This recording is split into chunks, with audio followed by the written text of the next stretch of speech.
Hey everybody! The idea of a sacred text to guide one's religious understanding and practice is common throughout the world today. For example, Islam and the Quran, also Judaism and the Tanakh, and Mormons in the Book of Mormon. In Destroyer of the Gods, one of Hurtado's main goals was to show how the movement of Christianity in the 1st century AD influenced so much of how we view and practice religion in our modern cultures. And with the movement's unprecedented focus on preserving and producing scripture, it was surely a driving force in communicating its foundation, values, and expectations through the written word. Sadly, though early church leaders labored and sacrificed so much for the production of Christian texts, the majority of people, especially in America today, take what they have preserved for us for granted. A 2021 survey showed that only 11% of Americans read the Bible daily, and over the last 4 years, the majority of Americans said they never read the Bible or they never read the Bible. Step outside of America, however, and there are places in the world where access to Bibles is much more difficult, and you see the appreciation these people have when they can hold a Bible in their hands. And it is pictures like this that bring us a little closer, I believe, to the 1st century AD and the motivation behind the hard work of producing and disseminating the gospel message and Christian instruction across the known world. Hurtado separates chapter 4, called A Bookish Religion, into sections on reading and writing, so I'm going to follow those sections. And he notes that the centrality of the reading and writing of text in Christian practice are very unique to that 1st century context and would have made it stand out from the religions and religious groups of the day. In particular, Christians centered their worship gatherings around the reading of sacred texts. And 2nd century apologist Justin Martyr reported that in addition to the Old Testament text, Christians also read what he called the memoirs of the apostles at their gatherings. And Hurtado believes that these were the Gospels, or at least included the Gospels.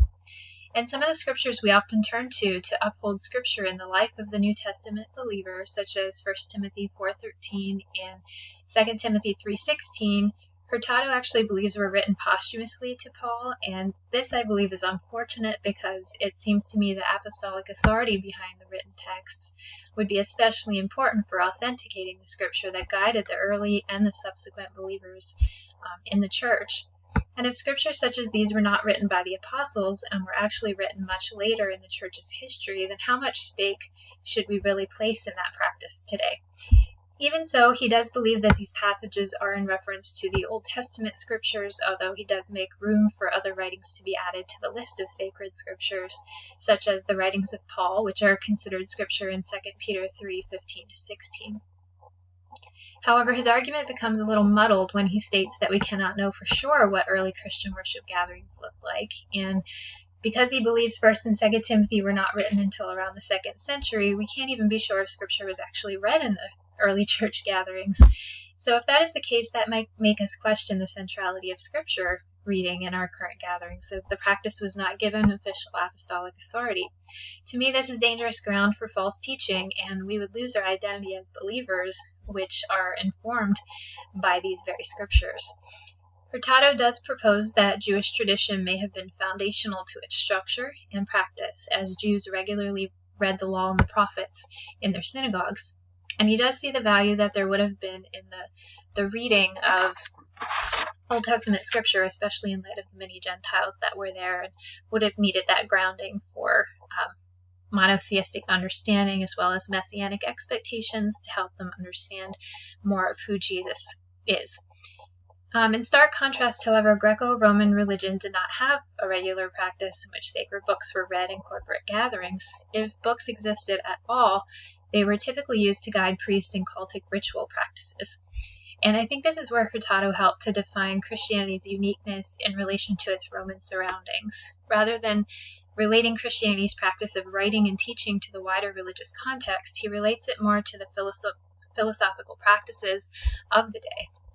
And philosophers sometimes discussed religious ideas such as the gods, but it was largely based on reason. And Christianity was solely religious, however, and that's what makes it so much different. In its text and its discussions, it constantly centered on God and man's relationship with him. In regard to the production of Christian texts in the 1st century, Hurtado points out that the majority of Greco-Roman residents probably could not read. However, this would not be a deterrent to the dissemination of books because, as Hurtado wrote, end quote, all that was needed in any given circle of believers was one person able to serve as readers for the others, end quote. I appreciate him pointing out also the evidence that exists that the Old Testament scriptures were copied with devices to help guide those who would read the scriptures aloud. It wasn't the practice of reading itself that mattered or people knowing how to read, but that the message was being proclaimed and instructions were being relayed and conveyed. The next section is on writing, and in a culture where literacy was not very high, there had to have been a method, even an expectation, for how such writing would help them achieve their mission. And during the first 3 centuries of the church, many Christian texts were produced, even though the Christianity itself was very small in number of adherents in those early days. The text they produced was really disproportionate to their size. Other religious movements of the time don't show having left any text behind, and I think Hurtado offers a helpful analogy here when he posits that the devotion of Christians to text was equivalent to the Greco-Romans' religious devotion to their shrines and their temples and other structures. While Paul followed the conventional letter form of his day, his letters were much longer than typical letters. In fact, his letters were even longer than texts of his day that were meant as discourses and philosophical teachings. As Hurtado points out, Christianity was unique in using the letter form for the serious dissemination of teaching rather than simply for correspondence. And in addition, the Gospels, though the form was similar to Roman-era biographies, were unique in featuring a man who was not a celebrated hero or philosopher, but was actually a man crucified as a criminal and claimed to be the agent of God. The fact that there were 4 Gospels produced in such a short period of time about the same man was also unusual. And Hurtado believes that because of what we see in all of that is that they were written with the intent for wide readership. And such an intent would certainly explain the so-called bookish nature of the early Christians. Today, for better or worse, composition is as easy as typing a few words and pressing a button. But in the first century, composition was a long and expensive process. Paul had some lengthy letters, and other Christian texts like the Gospels, Hebrews, and Revelation were also lengthy. Hurtado stated that this was especially meaningful considering the non-elite status of the authors, meaning they probably did not have a lot of time and resources, nor were they writing to seek any sort of personal fame. They were dedicated to producing, copying, and circulating text in short amounts of time, and this shows that Christians were connected across the empire in their united effort to defend the faith outside of the church, which also was unique among the contemporary religious groups. Learning that the Christians were especially unique in their utilization of the codex form of the text was very interesting to me. Though it seems we may not truly know for sure why this was the case, it is interesting to surmise based on what we know of history and current practice. Even though the popular form of text of the day was scrolls or book rolls, Christians were dedicated to producing their text in codex form.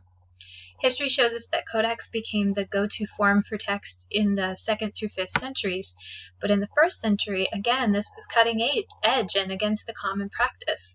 Hurtado writes, quote, "The impetus among early Christians for experimenting with these various techniques of codex construction was clearly to accommodate larger bodies of text into one physical book." If this is the case, this is an exciting discovery because we know that the text already at that early point in history might have already been being unified into the New Testament that we have today.